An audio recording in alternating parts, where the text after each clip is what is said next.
کم بخت والدین ہیں وہ جو اپنی اولاد پر توجہ نہیں دیتے.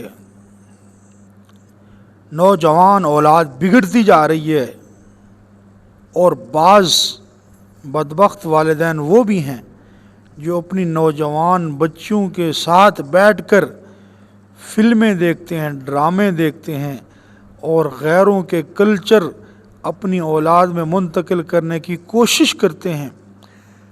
اور یہ والدین مال و دولت کے نشے میں، اور پھر جب وقت آتا ہے تو یہی روتے ہیں کہ ہماری اولاد ہماری عزت نہیں کرتی. اور اگر اولاد کو دین کا علم پڑھایا ہوتا، نبی کا فرمان پڑھایا ہوتا تو آج یہ تمہاری عزت کرتے.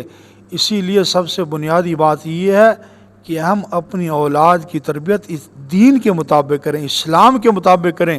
اگر ہم یہ چاہتے ہیں کہ بڑھاپے کے اندر ہماری اولاد ہمارے لیے سہارا بنے، عزت دے، تو آج اولاد کا رخ دین کی طرف بنانا ہوگا.